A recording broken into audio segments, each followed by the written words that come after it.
और चलिए बढ़ेंगे आगे और बात आप साई सरकार के 2 साल पूरा होने की करेंगे। छत्तीसगढ़ सरकार की, विष्णुदेव साई की जो सरकार है छत्तीसगढ़ में, 2 साल उससे पूरे हो चुके हैं। अब ऐसे में प्रदेश सरकार ने एक के बाद एक कई ऐसे फैसले लिए हैं जिससे प्रदेश की तस्वीर ही नहीं बदली है बल्कि लोगों की जीवन शैली भी बदल गई है।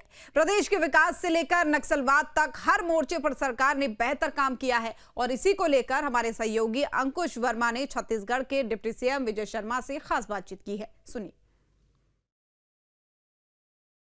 छत्तीसगढ़ सरकार का कार्यकाल 2 साल का पूरा हो रहा है और ऐसे में छत्तीसगढ़ के 2 साल के कामों को लेकर छत्तीसगढ़ के डिप्टी सीएम विजय शर्मा जी हमारे साथ मौजूद हैं। उनसे इस 2 साल के कार्यकाल को लेकर बातचीत करेंगे।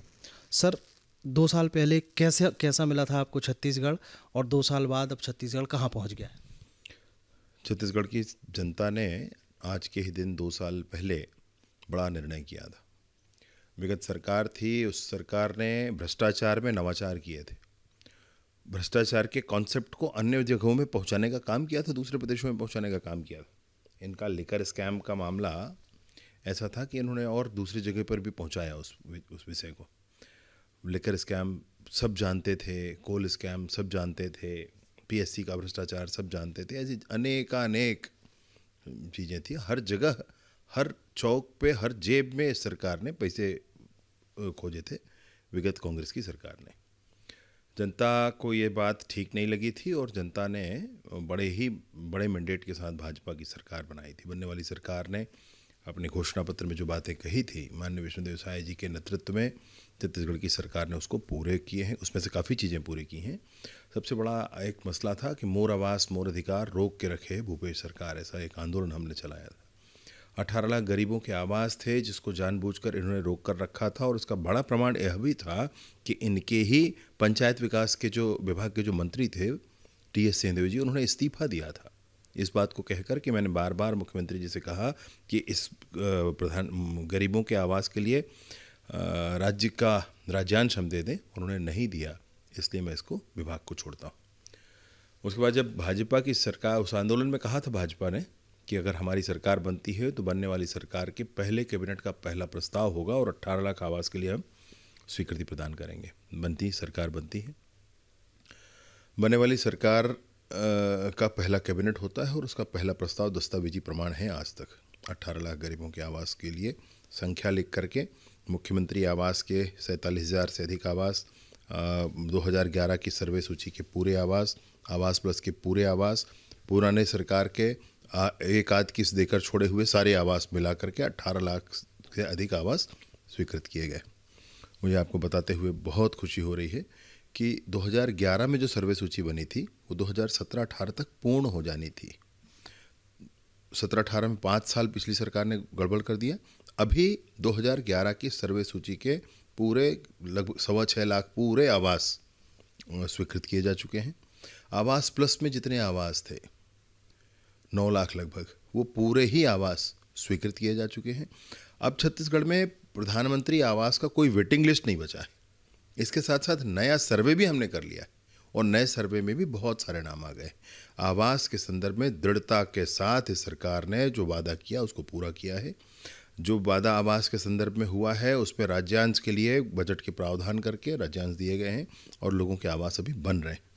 अब इस पर कोई छोटी कहानी खोजता है कि उसके आवास में ये हो गया, ये नहीं हुआ, वो खोजने वाली उनकी कहानी। ये बड़ी बात है कि 18 लाख आवास एक साथ है। आज के डेट में जब मैं आपसे बात कर रहा हूँ तो प्रतिदिन आवास एक राज्य में जितना बनता है, उत्तर प्रदेश जैसे बड़े राज्य से भी ज़्यादा आवास हमारे छत्तीसगढ़ में बन रहे हैं प्रतिदिन। तो पूर्ण होने वाली आवास, माननीय नरेंद्र मोदी जी ने अपने 2 प्रवास में एक बार 3 लाख आवास को स्वीकृति प्रदान की, गृह प्रवेश कराया, दूसरी बार 3.5 लाख आवास का गृह प्रवेश कराया और 3 लाख आवास की स्वीकृति प्रदान की, जिसका अनेक मंचों में उन्होंने उल्लेख भी किया था आवास के संदर्भ में। तेंदुपत्ता के संबंध में 5,500 रुपये प्रति मानक बोरा देने की बात हुई थी, वो दिया जा रहा है। किसान से एकड़ के पीछे 21 क्विंटल और एक प्रति क्विंटल 3100 रुपये धान का देने की बात की गई थी, वो किया जा रहा है। महतारी वंदन के लिए बात की गई थी, तो देश के किसी भी राज्य में राज्य की जनसंख्या के अनुपात में अगर आप देखेंगे तो सर्वाधिक माताओं बहनों को, 70 लाख माताओं बहनों को महतारी वंदन की राशि भी दी जा रही है। इसके अतिरिक्त और भी अनेक चीज़ें थी घोषणा पत्र में छोटी छोटी चीज़ें थी, उन पर भी काम किया जा रहा है। कुछ शेष होगा, समय से वह भी पूरा हो जाएगा। विष्णुदेव जी की सरकार में 2 वर्षों में ही इस सरकार ने मेहनत परिश्रम करके काफ़ी काम आगे बढ़ा लिया है। सर, आवास की बात होती है या फिर उन वादों की बात होती है जो आपने किए थे उनको पूरा कर रहे हैं। छत्तीसगढ़ की अगर बात होती है तो नक्सलवाद पर पूरे देश भर का फोकस होता है। नक्सलवाद की लगातार बात होती है, बस्तर संभाग की बात होती है। नक्सलवाद को लेकर कितना काम 2 सालों में छत्तीसगढ़ की सरकार ने किया है, एज अ गृह मंत्री होने के नाते आपने किया है? छत्तीसगढ़ के पुराने विधानसभा चुनाव के कैंपेन के समय माननीय प्रधानमंत्री नरेंद्र मोदी जी का छत्तीसगढ़ आगमन हुआ था और उस समय उन्होंने स्पष्टता से कहा था कि हमारी सरकार बनेगी तो नक्सलवाद के खिलाफ 0 टॉलरेंस का भाव रहेगा सरकार का, हम इसको दूर करेंगे। छत्तीसगढ़ में सरकार बनती है और जनवरी 2024 में ही माननीय केंद्रीय गृह मंत्री अमित शाह जी का आगमन होता है। वो एक बड़ी बैठक करके, जिसमें आसपास के राज्यों के सभी डीजीपीज थे, उस बैठक को करके उन्होंने निर्धारित किया कि हमारी रणनीति ये होनी चाहिए और माननीय मुख्यमंत्री विष्णुदेव साय जी ने सतत मार्गदर्शन किया। आप ये पाएंगे, अभी आप ये देखेंगे कि नक्सलिज्म लगभग 75-80% छत्तीसगढ़ में समाप्त हो गया है। हमको जितने और करने हैं वह भी समय पूर्वक समाप्त हो जाएगा। जवानों की भुजाओं की ताकत पर, जवानों के शौर्य पर, उनके साहस पर, उनके साहस के बूते ही ये नक्सलिज्म के में हम समापन की दिशा में बढ़ रहे हैं। अनेक लोग अनेक तरह की बातें करते हैं, लेकिन नक्सलिज्म के समापन के साथ साथ ही बस्तर में पेसा कानून लागू हो, फॉरेस्ट राइट एक्ट के वन प्रबंधन के अधिकार का कॉन्सेप्ट वहाँ पर लागू हो, इसके लिए लोगों को एजुकेट किया जाए, अपने जल जंगल ज़मीन को वो उपयोग करते हुए आगे बढ़ सकें, समृद्ध और हो सकें, इसके लिए हम लोग कोशिश करें। ये पूरे काम किए जा रहे हैं। देश में ऐसे चर्चा होती थी कि छत्तीसगढ़ में आप फ्लाइट से नीचे उतरेंगे और नक्सली आपको बंदूक लिए मिलेंगे। ये कॉन्सेप्ट देश का बदलने लगा है। हमारे यहाँ बस्तर में लोग अब भ्रमण के लिए भी आने लगे हैं। बस्तर में बहुत प्रचुरता से लघु वनोपज है, उस पर भी काम प्रारंभ हो गया है। नक्सलिज्म इतना बड़ा दंश था कि बस्तर से 25 साल का नौजवान रायपुर आता था, तो उस 25 साल के नौजवान से आपने भी इंटरव्यू किया हुआ है पिछली दफ़ा, कि उसमें वो बताता है कि मैंने टीवी नहीं देखा जीवन में कभी, आज आए अब घर जैसा बना करके बस्तर को रखना चाहते थे। हम नहीं चाहते कि बस्तर में कोई क्योंकि सांस्कृतिक तौर पर बहुत उन्नत है, बस्तर बहुत उन्नत है और सनातनी भाव पूरे भरे हुए हैं वहाँ पर, इसलिए उसमें वो तो आदर्श स्थिति है। सहकारिता उनके जीवन में है, तो कहीं इसकी आवश्यकता नहीं। हाँ, मूलभूत सुविधाओं की आवश्यकता है, तो वो पहुँचनी चाहिए बस्तर के गाँव तक। इसके लिए ही स्कूल, अस्पताल, आंगनबाड़ी, बिजली, पानी, सड़क गाँव तक पहुँचे, उन्नत किस्म के बीज सिंचाई की व्यवस्था गांव तक पहुँचे, मोबाइल के टावर गांव तक पहुँचे। इसके लिए हम लोग काम कर रहे हैं। हम लोग काम इसलिए कर रहे हैं कि बस्तर के कोने कोने तक भारत का संविधान लागू होना चाहिए। अब बस्तर के तालाबों के किनारे, नदी के किनारे, सड़क के किनारे आईडी कोई ना बिछाए। अब बस्तर में शिक्षा दूतों के गले कोई ना काट ले। अब जन अदालत लगा करके किसी की हत्या ना की जाए। अब कोई बंदूक रखकर घूमता हो जंगलों में और हमारे संविधान, हमारे कानूनों की धज्जियाँ उड़ाता हो, ये बर्दाश्त नहीं किया जाएगा। इस पूरी ही दिशा में मल्टी डायमेंशनल काम करते हुए सरकार ने 2 वर्ष में इतने काम किए हैं। मैं सोचता हूँ कि बहुत सारे पुराने कामों से की सानी ये बन गया है, ये बहुत आगे निकल कर काम हो गया है। केंद्रीय गृह मंत्री अमित शाह ने छत्तीसगढ़ की धरती से ऐलान किया कि मार्च 2026 तक नक्सलवाद पूरे देश भर से ख़त्म कर देंगे। ज़्यादातर हिस्सा छत्तीसगढ़ का ही रहा है। उसमें नक्सलवाद के खात्मे को लेकर सुरक्षा बलों को फ्री हैंड दिया गया, ये एक बड़ा कारण रहा है। वो साफ तौर पर कार्रवाइयों में दिखता भी है। लेकिन पुनर्वास नीति में इतना लचीलापन, पुनर्वास नीति को इतना आकर्षक बना देना, उसके बाद आपकी एक योजना आई थी नियद नैल्ला नार, ये इसकी उपज कहाँ से हुई, कैसे हुई? माननीय केंद्रीय गृह मंत्री जी अमित शाह जी का ही जब जनवरी 2024 में आना हुआ था, तो उन्होंने ये कहा था कि हमारे जो सुरक्षा के कैंप हैं, इसको विकास के कैंप होने चाहिए और इसके आसपास के 5 किलोमीटर के सारे ही गांव में सारे ही सरकारी सुविधाओं, सारी योजनाएं सैचुरेशन के लिमिट तक होनी चाहिए। अब ये जो कॉन्सेप्ट था, इस कॉन्सेप्ट को इम्प्लीमेंट करना था, इसलिए पूरी ही एक योजना डिज़ाइन की गई। 27 ऐसे योजनाओं को लिया गया जिनकी सैचुरेशन लिमिट तक उसको पहुंचाना था, और इस पूरी ही योजना का नाम नियत नेलानार रखा गया। नियत नेलानार स्वयं तो है ही योजना, परंतु ये अनेक योजनाओं का कन्वर्जेंस भी है। अनेक योजनाएं इसमें समाहित हैं।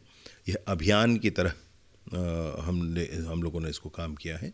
तो जितने भी नए हमारे कैंप बने 2023 के बाद बने, 23 और 24 में, और 24-25 में नए कैंप जितने बने, उन कैंप के आसपास के 5 किलोमीटर गांव पहले लिए गए, वो 10 किलोमीटर लिए जा रहे हैं। तो नियत नेलानार एक काम है।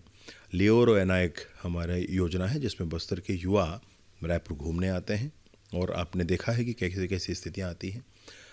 एलवद पंचायत हमारी एक योजना है जिसमें बस्तर के वो पंचायत जो चाहते हैं कि हम नक्सलवाद से मुक्त हो जाएं, वो प्रस्ताव करते हैं, अपने गांव के सारे ही नक्सलियों को पुनर्वास कराते हैं, तो उनको 1 करोड़ का निर्माण कार्य और आदि आदि काम दिए जाते हैं। हमारे 5 हमने पुनर्वास केंद्र भी यहाँ पर बनाए हैं। उन पुनर्वास केंद्रों में पुनर्वास करने वालों के लिए दिन में क्या करना है, SOP ये भी तय कराए हैं। इस कॉन्सेप्ट पर भी काम कर रहे हैं कि आप जंगल से पुनर्वास करते हैं तो आप जेल से भी पुनर्वास कर सकते हैं। जंगल से पुनर्वास किए हैं, वो जेल में अपने परिचितों से, अपने मित्रों से मिलते हैं, उनको स्वयं वो प्रेरित कर लेते हैं। अभी ये प्रक्रिया चल रही है। यह भी हम लोग कर रहे हैं कि जो पुनर्वास हमारे केंद्र हैं उसमें इन पुनर्वासित नक्सलियों के परिजन आकर दिन भर साथ रहते हैं, भोजन साथ करते हैं, ये भी कर रहे हैं। जब परिजन आते हैं तो ऐसे युवा हैं जिन्होंने विवाह नहीं किया, अगर परिजनों को कहीं पर भी ये लगता है, हमने कह रखा है कि आने वाले समय में हम इनका सामूहिक विवाह यहीं करा लेंगे, और अनेक ऐसी योजनाओं के साथ उनका स्किल डेवलपमेंट भी हो जाए, सारी ही बातें हो जाए। वो यहीं हैं तब तक उनके घर में उनका ज़मीन का अधिकार पत्र बन जाए, वहाँ बोर हो जाए, इसकी भी व्यवस्था, मतलब वो अपने काम पर लगें, आगे जीवन को आगे बढ़ाएं, लोकतांत्रिक मूल्यों के साथ जिएं। अगर राजनीतिक इच्छा शक्ति है तो राजनीतिक क्षेत्र में काम करें, परंतु संविधान के दायरे में। बंदूक उठाने की अनुमति न अब है और न तब होगी। अभी भी नहीं उठाते हैं, और तभी कभी कोई उठाएगा तो सुरक्षा बल प्रखरता से जवाब देंगे। धर्मांतरण की बात आती है, छत्तीसगढ़ में धर्मांतरण एक बड़ा बहस का विषय रहा है, पहले भी रहा है। एक घटना ऐसी भी हुई थी जिस ऐसी ही विषय में आपको भी जेल भेजा गया था, ऐसा कुछ हुआ था। चाहे वो हिंदू मुस्लिम की बात हो, चाहे वो मिशनरीज़ की बात हो, ऐसी घटनाओं को रोकने में कितना सफल हो पाए हैं, पुनरावृत्ति ना हो, उसके लिए कुछ प्लान बनाया है? उपलब्ध प्रावधानों के आधार पर मतांतरण जो है उसके विरुद्ध कार्यवाहियाँ की गई हैं। 1968 के प्रावधान हैं वो लागू हैं, परंतु वो प्रावधान पर्याप्त नहीं हैं और उसमें और उन्नयन की आवश्यकता थी। इसलिए नए प्रावधान तैयार किए गए हैं। आने वाले शीतकालीन सत्र में इसको रखा जाएगा और रख करके इसको हम लोग पास करेंगे। तो एक नई स्थिति इसमें धर्मांतरण के संदर्भ में हम लेकर के आएंगे और नए प्रावधान, पुलिस को जिसमें ताकत होगी, पुलिस के पास कार्यवाही करने के लिए टूल्स होंगे, वो यहाँ पर किया जाएगा। इसके साथ ही साथ भाजपा की सरकार आने के बाद इस तरह के अवैध और लालच देने वाले धर्मांतरणों की संख्या कम भी हुई है। जानकारी पता चलने पर कार्यवाहियाँ भी हुई हैं और लोगों को स्पष्ट भी है, भाजपा का ये भाव है। तो मैं सोचता हूँ कि उस पर ठीक ही काम हुआ है। आगे आने वाले समय में नए प्रावधानों के साथ भी काम करेंगे। सर, मुझे एक सवाल ये याद आ गया कि नक्सलवाद की जब बात होती है या नक्सल विरोधी अभियानों की जब बात होती है तो कांग्रेस लगातार सवाल उठाती है। कभी वो निर्दोष आदिवासियों का हवाला देती है, कभी घटनाओं पर सवाल उठाती है। उनके लिए क्या जवाब है आपके पास? निर्दोष आदिवासियों को ही नक्सलियों ने मारा है, नृशंस सामूहिक हत्याएं की हैं, इसलिए तो नक्सल विरोधी अभियान है। इस पर कांग्रेस कैसे उठा सकती है सवाल? और कांग्रेस अगर सवाल उठाती है तो ये बिल्कुल वैसा ही है जैसे कांग्रेस ने सर्जिकल स्ट्राइक के समय बात कही थी, जैसे कांग्रेस ने एयर स्ट्राइक के समय कहा था, अभी ऑपरेशन सिंदूर के समय कहा था। जब जब प्रदेश का जवान शौर्य का प्रदर्शन करता है तब तब कांग्रेस के पेट में पीड़ा होती है और तब तब कांग्रेस इसका विरोध करता है। सर, 2 साल की उपलब्धियां आपने गिनाई, आपने अपने विभागों की बात करी, सरकार के कामों की बात करी। आखिरी सवाल यह है कि आने वाले 3 साल के लिए क्या योजना है?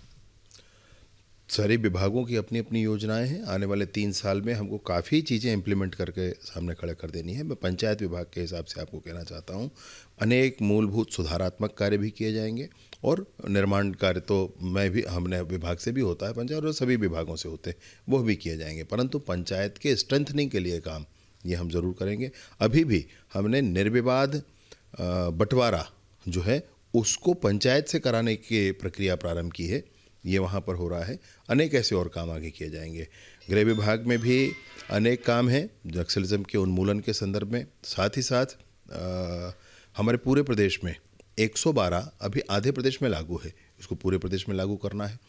हम एक और नए कॉन्सेप्ट पर बात कर रहे हैं। मैं आपके सामने पहली बार इस बात को कह रहा हूँ, ड्रोन सर्वेलेंस पर हम काम करेंगे। आने वाले समय में ड्रोन सर्वेलेंस पर भी काम करेंगे। टेक्नोलॉजी के बेस्ड जितनी भी काम आगे ध्यान में आते हैं वो सब इम्प्लीमेंट किए जाएंगे। बहुत शुक्रिया हमसे बातचीत करने के लिए। तो बहुत कम समय में सरकार के 2 साल के कार्यकाल की उपलब्धियां गिनाई हैं और आने वाले समय में क्या काम करना है उसकी पूरी प्लानिंग जो है वो भी अभी से तैयार कर ली गई है। ख़ासतौर पर नक्सलवाद को लेकर इन 2 सालों में जो काम हुआ है वो सरकार अपनी तरफ से अपनी पीठ तो थपथपा सकती है, लेकिन जो काम हुआ है वो दिख रहा है, ये पूरा देश देख रहा है। और जो तस्वीरें आज से 50 साल पहले थी या आज से 15 साल 20 साल 25 साल पहले थी, वो तस्वीरें अब नहीं दिखती। 2 साल में ही बहुत सारे बदलाव देश देख रहा है। वीडियो जर्नलिस्ट प्रमोद देवांगन के साथ अंकुश शर्मा, न्यूज स्टेट मध्य प्रदेश, छत्तीसगढ़। आपके मोबाइल पर तुरंत आएगी ब्रेकिंग न्यूज। स्क्रीन पर सबसे पहले दिखेगी बड़ी खबर। देश दुनिया की हर खबर एक जगह। अब आपके मोबाइल पर तुरंत फटाफट इंस्टॉल कीजिए न्यूज नेशन ऐप और रखिए खुद को अपडेट।